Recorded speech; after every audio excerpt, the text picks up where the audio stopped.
Olá, sejam bem-vindos. Eu sou André Gaspar e este é o podcast Só Doutores, o programa que leva até você as mentes mais brilhantes da universidade.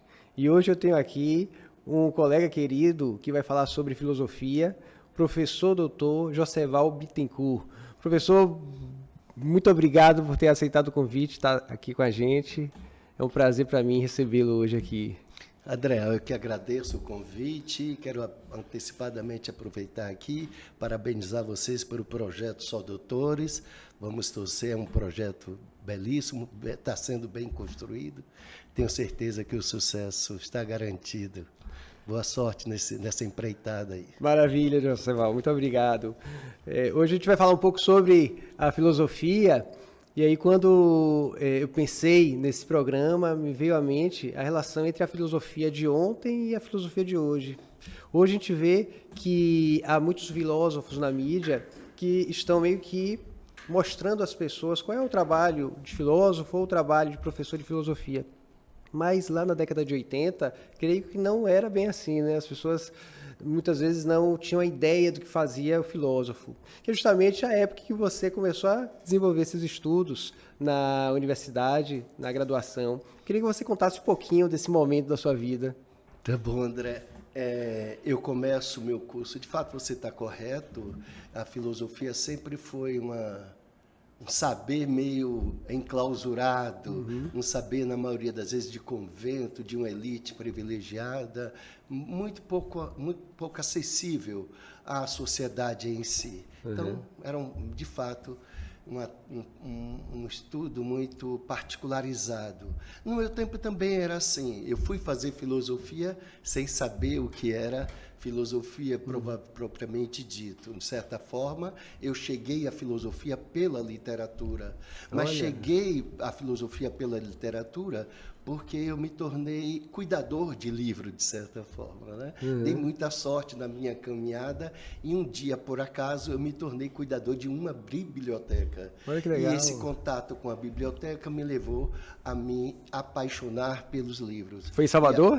A biblioteca do Mosteiro de São Bento. Ah, do Mosteiro. Então, durante 8 anos eu fui bibliotecário daquela grande biblioteca. E o contato com os livros me levou necessariamente à filosofia. Mas o meu embate com a filosofia propriamente dito, filosofia é assim, é um território que lhe convida a se perder. Na maioria das vezes, você tem um encantamento infantil.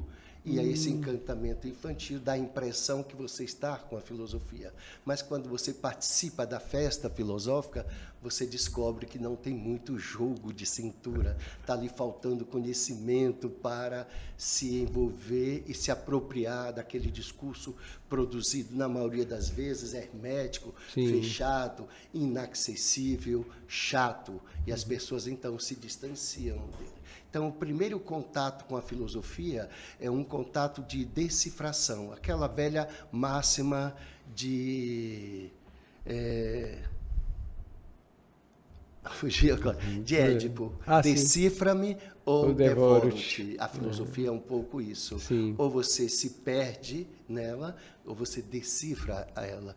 Comigo foi assim. De certa forma, um dia caiu em minhas mãos um livro de Sartre e eu li esse livro, chamava-se A Náusea. Tá? E esse livro me incomodou profundamente, mas não me incomodou pelo que ele dizia, me incomodou pela impossibilidade de eu interpretá-lo. Então, eu não conseguia fazer a interpretação daquele texto. E isso me incomodou tanto que eu disse, não é possível um texto me destruir a tal ponto que eu tenha que fechá-lo e abandonar. O enfrentamento que eu fiz com aquele texto me levou à filosofia. Quando eu menos percebi, eu estava estudando pré-vestibular para fazer filosofia. Quando eu menos percebi, eu estava dentro da universidade fazendo filosofia. E quando eu menos percebi, eu descobri que aquele primeiro problema que Sartre me apresentou, todos os outros seguiriam na mesma direção. Eu seria incomodado eternamente para decifrar esse grande código, que é o código da produção do espírito humano. E você vai e começa e não para mais. Descobri, então, que o bom livro de filosofia, e vale para todos os campos do pensamento, não é aquele que te ensina como caminhar, é aquele que te destrói, é aquele que te desconstrói. Kafka diz que um bom livro é aquele que racha a sua cabeça, que lhe incomoda, que lhe transpassa como transpassa uma flecha na sua alma. Se ele não tiver esse papel, qual é a importância que ele tem? Então, eu descobri a filosofia quando eu descobri que ele não é a autoajuda, que ele não ia me salvar. Então, isso vai meio que na contramão do que se vê hoje, porque nós percebemos que muitas pessoas vão à filosofia como uma forma de salvação. Então, principalmente a partir dos textos de Epicuro, dos estoicos. Então, muita gente busca essa filosofia como uma tábua de salvação. Hoje, e, na verdade, é a angústia que proporciona a constituição do próprio filósofo. Veja você, nós vivemos em um mundo hoje onde todos estão buscando salvar a si próprio e as pessoas que ele acha que deve salvar, mas busca no outro. Tá? Então, recorre às autoajudas, seja de um pai de santo, de um pastor, de uma igreja, de um livro, enfim. A autoajuda está sempre alguém lhe indicando para onde ir, qual é o caminho que você deve tomar. O construtor de autoajuda é um homem esperto. Ele escolheu ficar rico ensinando os outros a fazer aquilo que ele mesmo não sabe fazer, ensinando caminhos que por eles não foram percorridos. Mas, entretanto, é mais fácil alguém lhe carregar, alguém lhe segurar, alguém lhe conduzir, do que você conduzir-se, segurar-se, caminhar-se, cuidar-se. Essa responsabilidade de cuidar de si é doloroso, é muito sofrimento. É melhor que alguém lhe carregue, mesmo que você não saiba quem está lhe carregando. É mais confortável alguém cuidar de si. Quando somos criança, precisamos de alguém cuidando da gente. E às vezes a gente fica adulto, mas permanece criança, permanece que alguém segure em nossas mãos. Kant tem um texto que chama-se O que é o esclarecimento? E ele diz que a maioridade é quando você assume. A menoridade da razão é aquela que você precisa de alguém para cuidar de você. O que não falta é quem queira cuidar de você. E aí, nesse sentido, é que a razão mais crítica, mais desperta, se livra, se protege contra esses cuidadores. Porque, na maioria das vezes, ele está querendo que você se ponha a serviço dele. Nesse sentido, tem muitas obras de filosofia que você pode, estoicismo, epicurismo, enfim, mas é um tipo de leitura que não é o próprio autor que está propondo. É a leitura que você faz segundo a sua necessidade, segundo a sua conveniência, segundo a sua própria fraqueza, segundo as suas angústias, segundo as suas patologias. Então, você lê em Epicuro o que lhe é conveniente, e não o que Epicuro está falando. Você lê no estoicismo o que o estoicismo lhe é conveniente. Mas se você fizer o enfrentamento do estoicismo com o estoicismo do epicurismo, como o epicurismo você vai perceber que tem muito mais problemas do que soluções, que você está correndo mais risco de se perder do que se encontrar. E quando você toma consciência de que você está se perdendo, você começa a filosofar. E é interessante que a gente percebe que muitos jovens hoje, eles estão cheios de desejo, de vontade, e muitas vezes esse desejo é em busca de uma riqueza. E para se livrar de uma determinada angústia, talvez até mesmo por não poder chegar, por não conseguir chegar a esse objetivo, eles recorrem muitas vezes a essa leitura sobre o epicurismo, né, sobre o estoicismo. Você vê aí uma certa contradição, porque o estoicismo, ele apresenta a ideia de que a gente não deve ter desejos, né? Veja, deixa eu te falar. O grande problema, o conceito de desejo é a falta. É o conceito de falta. Desejar, o desejo é a presença de uma ausência. Algo me falta. É a incompletude do ser. Quando cada vez algo mais me falta, maior é o meu sofrimento, maior é a minha minha dor. Diz Epicuro que a felicidade, todo homem veio ao mundo condenado a ser feliz. Precisa ser feliz. E por que ele não é feliz? Porque ele busca mais do que ele deseja mais do que precisa. Uhum. Se o homem só desejasse o que ele precisa, no limite da sua necessidade, facilmente ele sofreria menos. Sim. Porque quanto mais você deseja, maior a amplitude da sua própria falta. Então, Epicuro diz que você precisa de muita pouca coisa para ser feliz. Pouquíssimas coisas. 4, de certa forma. Você precisa de um pouco de água para matar sua sede, você precisa de um pouco de pão para matar a sua fome, e você precisa de um pouco de palha para repousar o seu corpo. E a 4, você precisa de amigos.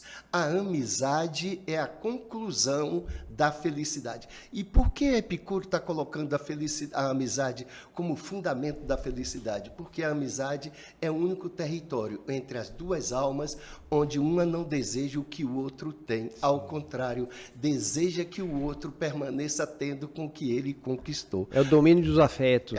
Cada um cuida do afeto do outro, como se cuidasse do seu próprio afeto.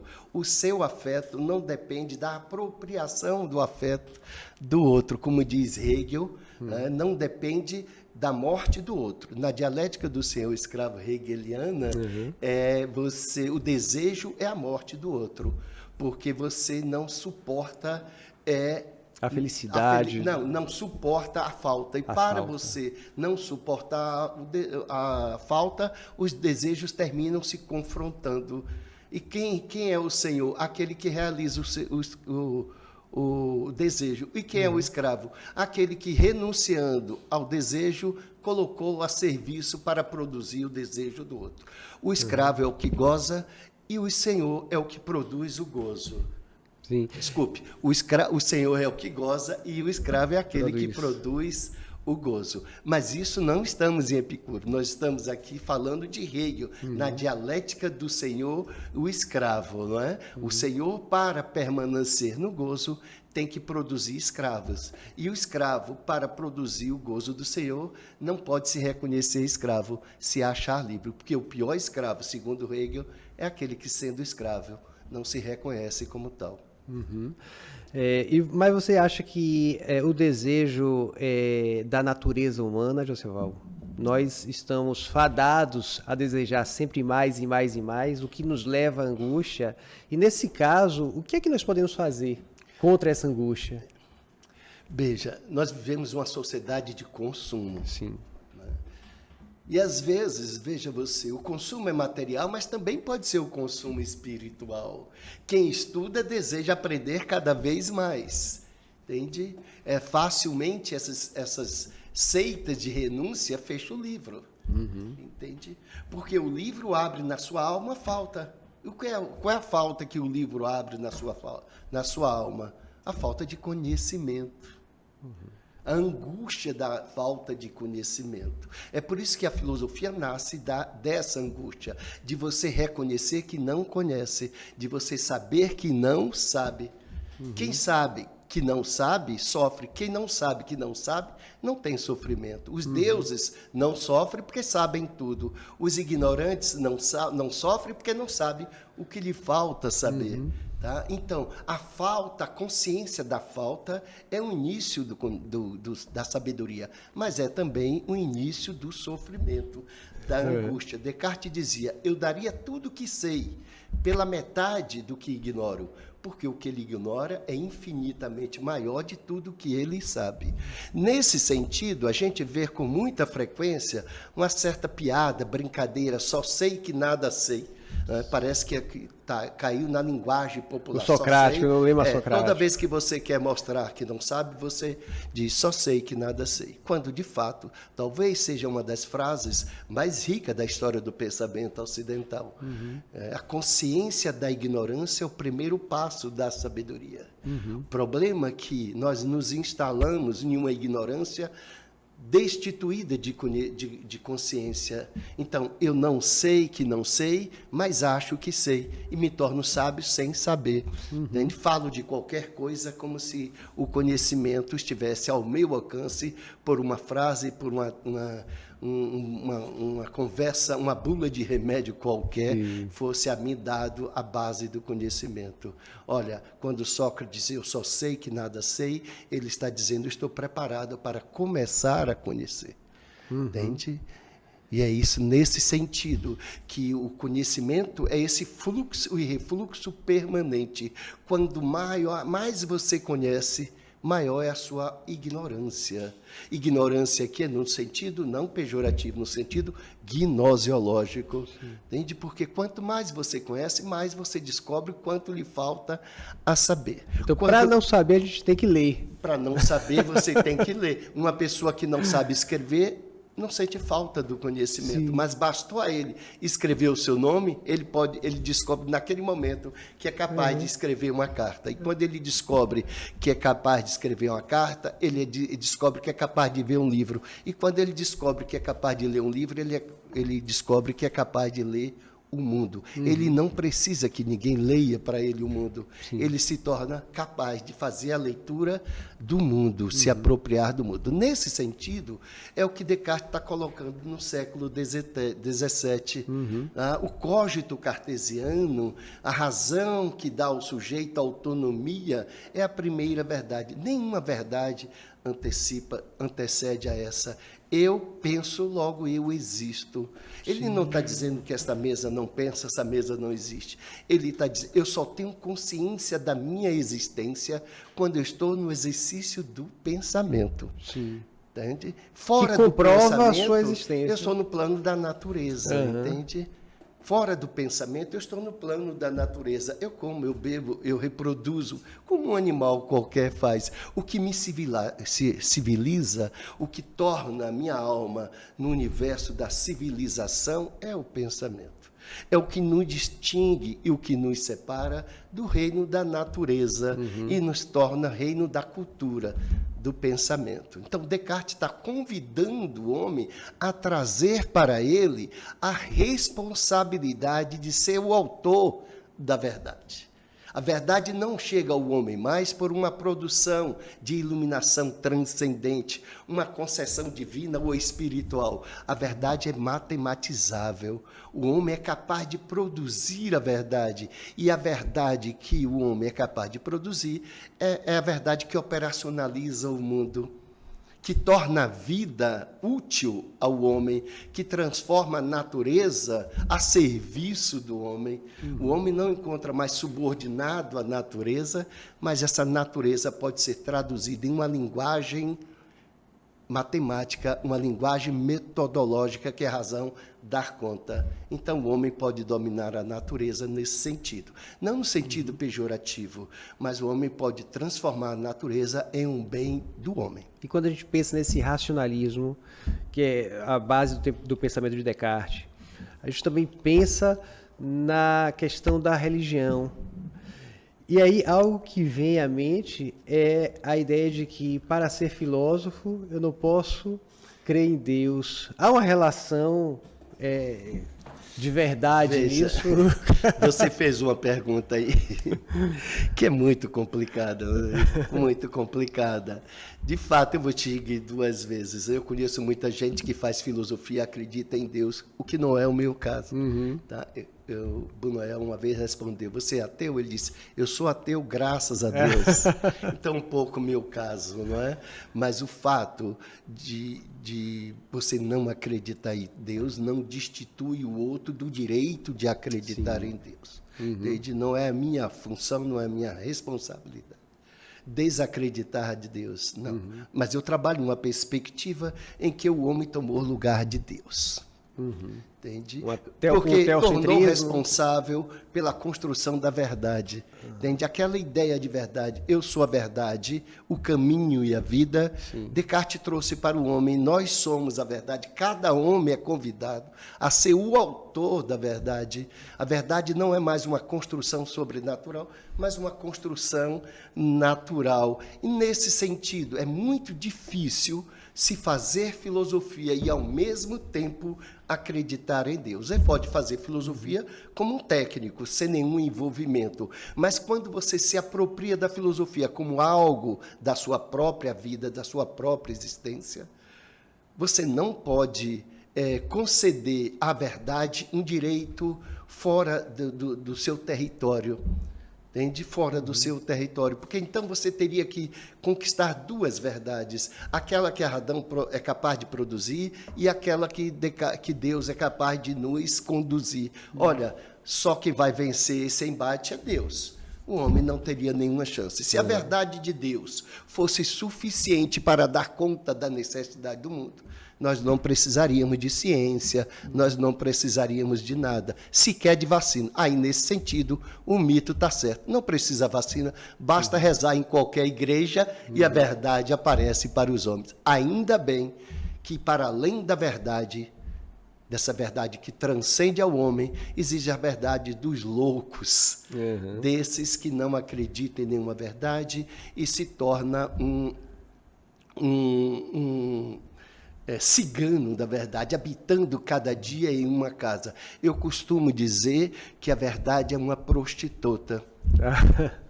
Ela não se deita duas vezes com o mesmo cliente. Olha. Na manhã seguinte, ela diz: se afasta de mim, não conte até 20, és página virada do meu folhetim. Ela parte. Você tem que reconquistá-la todos os dias, porque todos os dias é uma nova verdade. E para você conquistar essa nova verdade, você tem que seduzi-la todos os dias. Parece um filme que tinha um pouco isso. Uma mulher que perde a memória e ela tem que ser conquistada todos os dias. Assim é verdade. Por isso que quem pensa não constrói castelos. Ele pode até construir castelo, mas ele vai sempre habitar em choupanas, porque o pensamento não habita em castelo, não suporta o castelo. É sempre um movimento entre a sabedoria e a ignorância, entre a ignorância e a sabedoria, e um certo repouso desse movimento, como diz Merleau-Ponty, esse movimento pendular entre a sabedoria e a ignorância e a sabedoria, essa angústia permanente de quem busca. Quem descobriu a equação de primeiro grau está louco para descobrir a de segundo grau, porque a de primeiro grau só foi um momento para que a de segundo grau acontecesse, mas a de segundo grau é o segundo momento para a de terceira e assim sucessivamente. Se você perguntasse a um professor de física de um curso qualquer, se ele conhece física, ele te diria: eu conheço tudo de física. Se você fizesse essa mesma pergunta a Einstein, ele provavelmente diria: eu não conheço absolutamente nada de física, eu só dei os primeiros passos de física. É nesse sentido que é preciso essa permanente inquietação da alma. Tá? E é nesse sentido que faz sentido a máxima socrática. Do não saber. Só sei que nada sei. Então, esse é um momento que todos nós devemos fazer. O problema é que ninguém suporta conviver com a sua própria ignorância. E para não conviver com a sua ignorância, se instala em uma sabedoria, seja a sabedoria de Buda, seja de Cristo, seja de um babalorixá, seja de um cartomante de Edir Macedo. O Milor Fernandes tem uma frase muito interessante sobre o ateu, né? Ele diz que o ateu tem um Deus que não acredita em nada. Você sabe que há um preconceito sobre os ateus. Todos nós somos ateus. Por que isso acontece? Todos nós somos ateus porque nós só acreditamos nos nossos deuses. Nós só os outros deuses, em relação aos outros deuses, somos todos ateus. Eu não acredito no Deus da Índia, da África, só acredito. Então, eles olham para a gente como ateus. Não, vocês são ateus, não acreditam no nosso Deus. Olha, os deuses, o politeísmo dos deuses, essa multiplicidade de deuses aconteceram porque os homens se enfrentavam em guerra e às vezes não queriam um protetor igual o outro, então criavam seus protetores. Olha, vamos imaginar Atenas na guerra do Peloponeso acreditava em um Deus, Esparta acreditava no mesmo Deus. Olha, vamos ter o mesmo Deus nos protegendo, o meu Deus tem que ser melhor do que o outro. Então, cada um passa a acreditar no seu próprio Deus. Então, essa multiplicidade de deuses atende à multiplicidade das nossas demandas. Mas quanto mais ignorante é um povo, maior é a presença dos deuses. Maior é a presença dos deuses, porque ele passa a responder todas as questões. Onde excede religião, desaparece a ciência. E a salvação está na ciência, na filosofia. Na filosofia? Só o homem se salva, né? Só o homem se salva. Mas ele precisa desse delírio, seja na religião, seja na arte, seja na literatura, entende? Nós somos, como dissemos há pouco instante, nós somos seres incompletos. E é essa incompletude que torna brilhante o homem. O homem é belo porque é incompleto. Entende? O artista é belo porque ele jamais construirá a sua última obra, a obra perfeita. No entanto, o que move o artista é permanentemente buscar essa obra perfeita. Que é uma utopia, a busca pela utopia. Platão está dizendo, o mundo das ideias, o mundo belo em si, o justo em si, são conceitos ideais, mas os conceitos ideais são referências. Você não pode alcançá-lo, porque quanto mais você alcança, mais ele se expande, ele se amplia. Você vê, um artista conclui sua obra, está perfeita, está perfeita. Deixe essa obra no seu ateliê 15 dias, quando ele volta para essa obra, ele tem vergonha dessa própria obra. Gente, eu fiz isso. É como as cartas de amor, são perfeitas enquanto existe o amor. Quando o amor acaba, você se envergonha com as cartas de amor que você construiu, elaborou. Então, a filosofia também é isso. Por isso que Platão está colocando que verdadeiramente, se você quer compreender a ordem do universo, feche os olhos. O essencial não é alcançado pelos sentidos.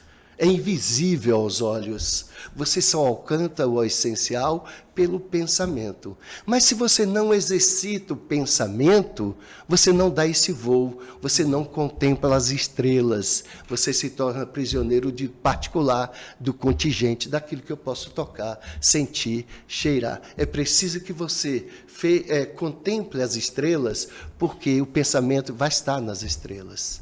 Deleuze diz que o papel da filosofia, o papel do filósofo, é fabricar conceitos. Somos fabricantes de conceitos. E fabricar conceito é criar ideias. É criar ideias. E o que você acha, Joseval, dessa diferença entre professor de filosofia e filósofo? Porque muita gente relaciona os dois. Mas há alguma diferença? Bem, antigamente, você sabe que Sócrates, quando foram pagar ele por ensinar filosofia, ele disse que ele não era uma prostituta. Porque as prostitutas têm beleza e vendem a beleza. E com a beleza que vende se sobrevive. Os filósofos que ganham para ensinar são prostitutos, os sofistas, porque vendem a educação. Então, ele diz ele diz o seguinte: a mulher bela que distribui a beleza sem cobrar, ela faz um bom uso da beleza. Sim. O sábio que tem o conhecimento e distribui o conhecimento sem receber em troca o pagamento, ele faz uso do bom uso do conhecimento. Mas se ele vende o seu conhecimento, ele atende às necessidades imediatas de quem quer comprar, de quem pode pagar. Então, Sócrates se recusava a receber o dinheiro. Mas é claro que isso é um certo romantismo. Tá? Eu até pretendo escrever, tem algumas coisas. Os filósofos não gostam de dinheiro. Parece que os filósofos se identificam com a pobreza. Você não pode ver um filósofo bem-sucedido que parece que ele não é filósofo. Sim. Para identificar o filósofo, parece que ele tem que andar de pé no chão, barba mal feita, cabelo mal jogado, morar, se possível, em um tonel, como morava o Diógenes lá na Grécia. Né? Então, parece que dinheiro e filosofia não dão certo. Mas, em certo momento da nossa história, para a cultura, o filósofo profissionalizou-se.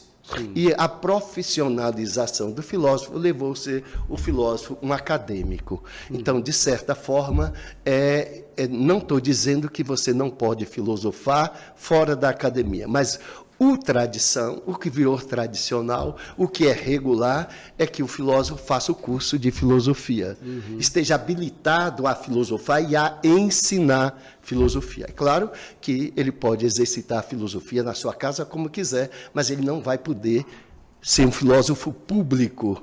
Entendi. Entende? Para que ele possa exercitar esse papel, ele vai ter que estar na academia, formalizando e educando e preparando-se para ensinar. Mas é claro que Gaspari pode ser formado em letras, pode ser filósofo sem nunca ter entrado no... O que ele não pode é exercitar essa filosofia em uma sala de aula, ministrando formalmente a filosofia. Mas isso não quer dizer que o filósofo é só uma questão técnica de administração, mas todo mundo pode ser filósofo desde que saiba ler bem, estudar bem. Agora, uma coisa é fundamental, ninguém faz filosofia se não gosta de ler. Pois é. Não gosta de ler. Tem muita gente que assiste muitos vídeos, não gosta de ler e acessa muitos vídeos sobre pessoas que falam sobre filósofos. Isso dá certo para ter uma formação, uma base filosófica? Olha, falar de filosofia pela fala do outro é como você beijar virtualmente. Entende? O contato é direto, é uma responsabilidade singular. É sua, direto com o autor. A melhor forma de você aprender Descartes é lendo Descartes, sabendo que você vai passar a vida inteira lendo o autor e não vai dar conta dele, entende? Mas o melhor intérprete de Descartes é o próprio Descartes. Quem melhor conhece Descartes é Descartes. Caso contrário, você sempre vai encontrar Descartes em uma perspectiva. Qual é a perspectiva? De um determinado intérprete de Descartes. Então, evite os intérpretes e faça esse enfrentamento. É claro que esse enfrentamento, no primeiro momento, causa dor, sofrimento e morte. Mas se você não insistir, você perde a oportunidade de se apropriar. Viver é sofrer. Entende? Sem romantismo nenhum. Sim. Viver, você aprender a administrar as dores do mundo. Entende? Nem por isso você deixa de viver. Ao contrário, você vai se acomodando e encontrando uma forma de conquistar o seu território existencial. Assim também é na filosofia. Eu li 10 anos, um autor, e se você me perguntar se você conhece esse autor, eu não conheço. Conheço parte. Um corte epistemológico desse autor, a mesma coisa se eu tivesse estudado Kant, se eu tivesse estudado Hegel. É por isso que ele é filósofo e nós somos eternos estudantes de filosofia. Quando você faz filosofia, é por uma mera obrigação administrativa que você é mandado embora da universidade, depois, no determinado ponto, alguém lhe dá um diploma. Mas quando você sai da universidade é quando você começa a estudar filosofia. Então, se você não gosta de ler, se você não gosta de estudar, se você não gosta do exercício singular do eu com o texto, dessa hermenêutica particular, vá para outro território do conhecimento que você possa fazer de forma mais social. A filosofia é esse enfrentamento. Ninguém vai lhe ensinar a filosofar. A universidade não ensina ninguém a filosofar. A universidade é um território de indicações, de sugestões. Se aprende filosofia fora da universidade. Ou você encontra tempo para se dedicar ao estudo do filósofo de forma vertical e não horizontal. Se você não encontra tempo para fazer esse enfrentamento vertical e a raiz do pensamento do autor, você vai fazer burburinho filosófico, fala de tudo, mas não conhece absolutamente nada, não é capaz de produzir. Entende? O papel da filosofia é conceder ao sujeito um amadurecimento para que ele seja capaz de pensar por conta própria. Nietzsche dizia, eu não suporto discípulos, porque o papel de discípulo é destruir o mestre, é superá-lo. Entende? O mestre que acha que deve perpetuar no exercício da cátedra cercado de seus discípulos, esse não construiu pensadores. Então, aquela pessoa que adora a filosofia e diz, não, eu tenho uma vontade enorme de fazer um curso de filosofia, de fazer uma graduação de filosofia, de me lançar nesses estudos, mas eu trabalho e não tenho tempo para ler. Continue trabalhando. Esqueça a filosofia. Não tem como, né? Não tem como. Ou é ler ou é ler. Ou é ler ou é ler. Não se aprende filosofia no TikTok, no Instagram, nem no Facebook, nem nos videozinhos de Cortella, Eu sei que você... de Clóvis e seja aí por aí afora. Né? Ou desse que morreu aí há pouco tempo, do guru da direita de Bolsonaro, de Olavo de Carvalho. Entende? Aí você tem guru, né? Faz esses gurus e sai construindo soldado e distribuindo soldados pelo mundo. Você tem que buscar um caminho próprio. É a autonomia, é a maioridade. Você tem que buscar a sua maioridade. E a maioridade é quando você traz para si a responsabilidade de ser o cuidador de si. Sim.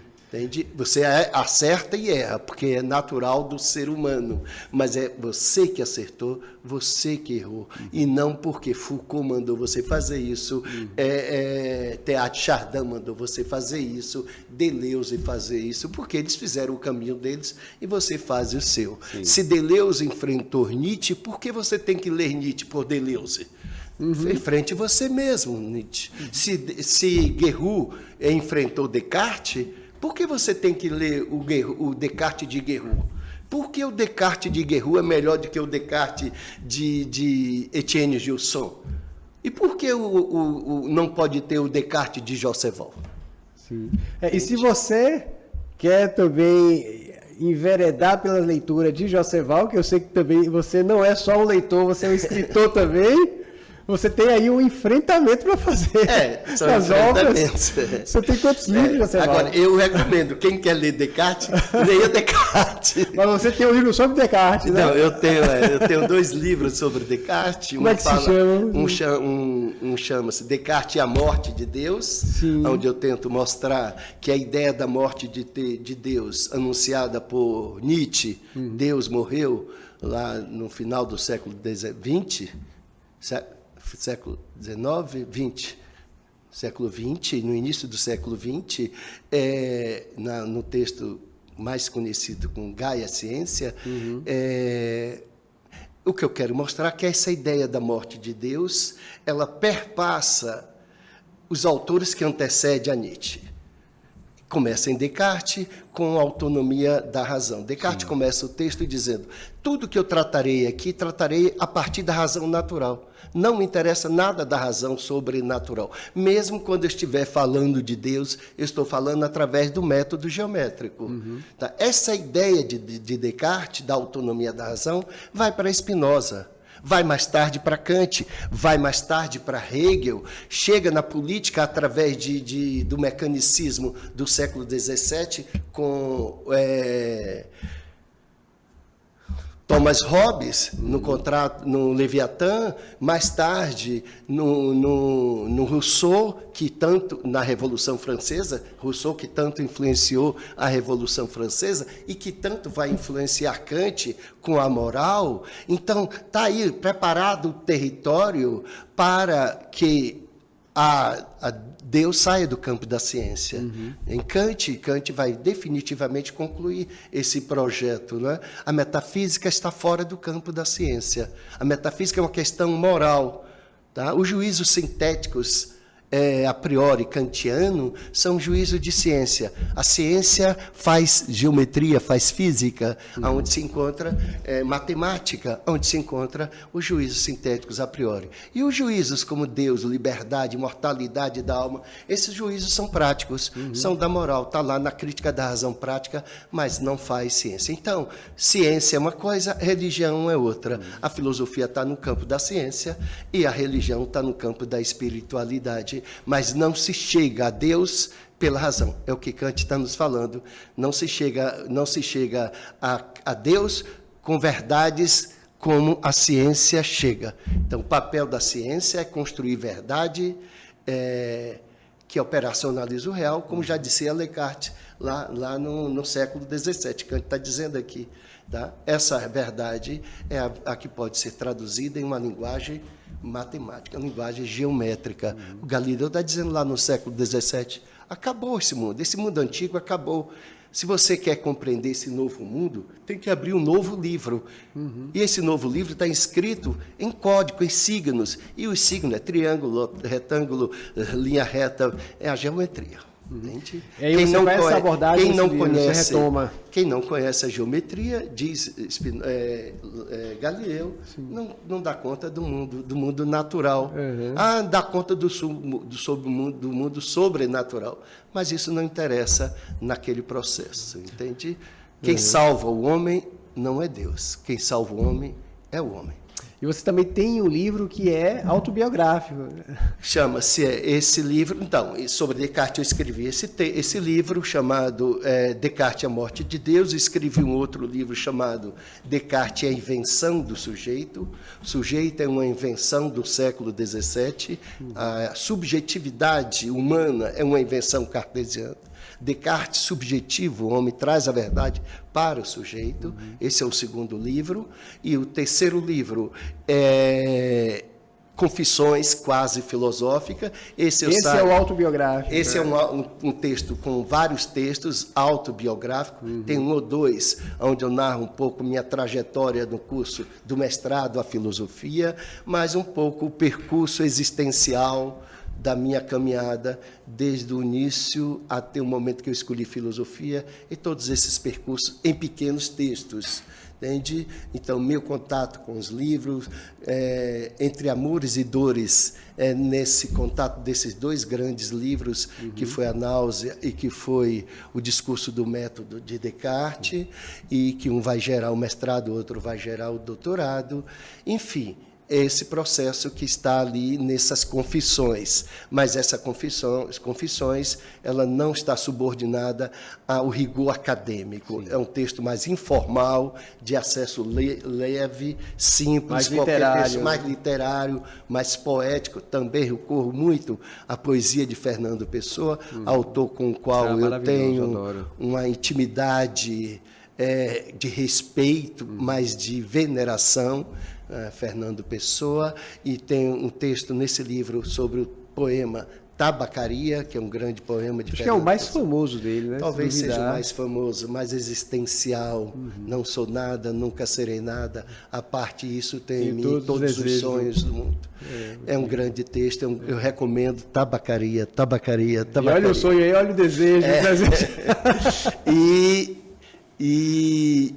Um quarto livro, que é um livro mais de introdução à filosofia política, né? Que chama-se O Perigo da Filosofia. Olha que maravilha. Está aí. E estamos trabalhando. Quem estiver iniciando o de filosofia, pode pegar esse livro. Ao final do livro, eu indico 3 textos de iniciação à filosofia. Um é o texto de Platão, um outro é o texto de Kant. Está lá no final do livro, para você ver um pouco a ideia do esclarecimento, tá? O que os franceses chamam as luzes, tá? O iluminismo francês é o esclarecimento, é a razão alcançando a sua autonomia, é o homem tornando o senhor de si mesmo. Essa autonomia, esse esclarecimento, é o mesmo esclarecimento do século IV a.C. A filosofia veio ao mundo quando se libertou dos deuses. A filosofia volta a se tornar prisioneira dos deuses ou de um deus, e no século XVII o esclarecimento, o novo iluminismo do século XVII, o nascimento da ciência, o nascimento da cultura antropocêntrica, é o homem tornando-se independente de Deus. É nesse tema que eu estou tratando nos 2 livros, tanto na Morte de Deus quanto no Descartes e a Invenção do Sujeito. Tá? E o outro é a Revolução Francesa, que é o iluminismo, é o esclarecimento, que é a filosofia que Kant está nos mostrando, que tanto influenciou Kant, influenciou Hegel, influenciou todo o pensamento ocidental. Então, é essa necessidade de luz para a razão que o homem, nós vivemos prisioneiro de uma caverna de sombra, de preconceito, de prejuízo, de loucos derivados de uma família, propriedade e Deus, colocando Deus como suporte da nossa própria ignorância. É preciso sair da caverna e contemplar o sol. É preciso sair da caverna e olhar as estrelas. É preciso se libertar da caverna. É preciso ser livre, mesmo se você estiver perdido, mas esteja perdido sozinho. Tem uma música que diz: se você quiser saber para onde eu vou para onde tenha sol. Ah, que legal. E longe das sombras. E longe das sombras. Longe das sombras. Massa, Josevaldo. Quem quiser adquirir esses livros, pode entrar no seu site. Eu sei que você tem um site. Mas antes de concluir, eu quero também anunciar que eu estou escrevendo um novo livro. Olha que maravilha! Eu acho que mais um tempinho aí, um ano e tal. E esse nós vamos falar, estamos trabalhando sobre a história, um pouco da relação dos filósofos com o amor. Dos filósofos com o amor enquanto construtores de conceito e enquanto sujeitos que vivem relações existenciais, as relações conflituosas dos filósofos com os seus amores particulares. E o que significa esse amor ao longo da história? Porque o amor é tão fácil de ser conceituado e tão difícil de ser vivido. Porque os filósofos têm tanta facilidade de construir conceitos sobre o amor, afinal a própria filosofia, Sofia é sabedoria, amizade é amor. A filosofia nasce com esse amor, mas é um amor não como um amor infantil, é o amor da incompletude, é o amor do casamento de recurso com pobreza, tá? O amor nasce dessa unidade das duas diferenças: pobreza que não tem nada, recurso que não tem tudo, a sabedoria e a ignorância. O amor, aqui enquanto conhecimento, não é filho da sabedoria, nem tampouco filho da ignorância. Ele é filho da relação entre os dois, por isso ele traz na sua natureza a sabedoria e, ao mesmo tempo, a ignorância. A ignorância para mostrar que a sabedoria é insuficiente e a sabedoria para mostrar que a ignorância deve ser abandonada. Nossa. Em breve... Nesse sentido, em breve, está esse livro por aí pela praça. E aí você vem aqui para lançar ele aqui. Aí eu venho aqui tá apresentar vocês. Apresentar vocês. Maravilha. Josevaldo, eu só tenho a te agradecer. Está concluindo então, né? Estou concluindo aqui. Só tenho a te agradecer pelas suas palavras, por esclarecer muita coisa aqui para a gente sobre filosofia, né?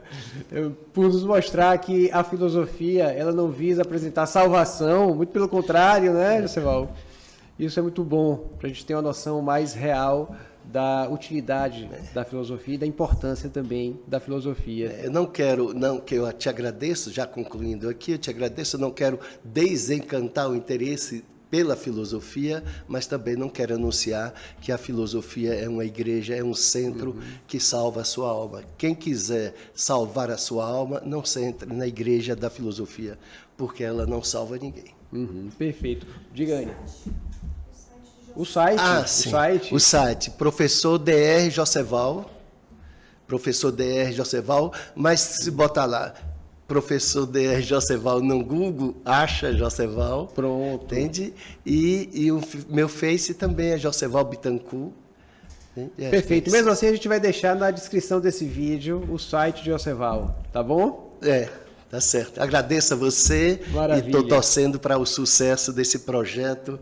Eu vou acompanhar de perto nas redes sociais o desenvolvimento desse projeto de vocês. Obrigado. Parabéns aí. E o convite está feito para lançar o livro aqui, viu? Vamos nessa. Tchau, pessoal. Obrigado aí pela audiência. Até a próxima.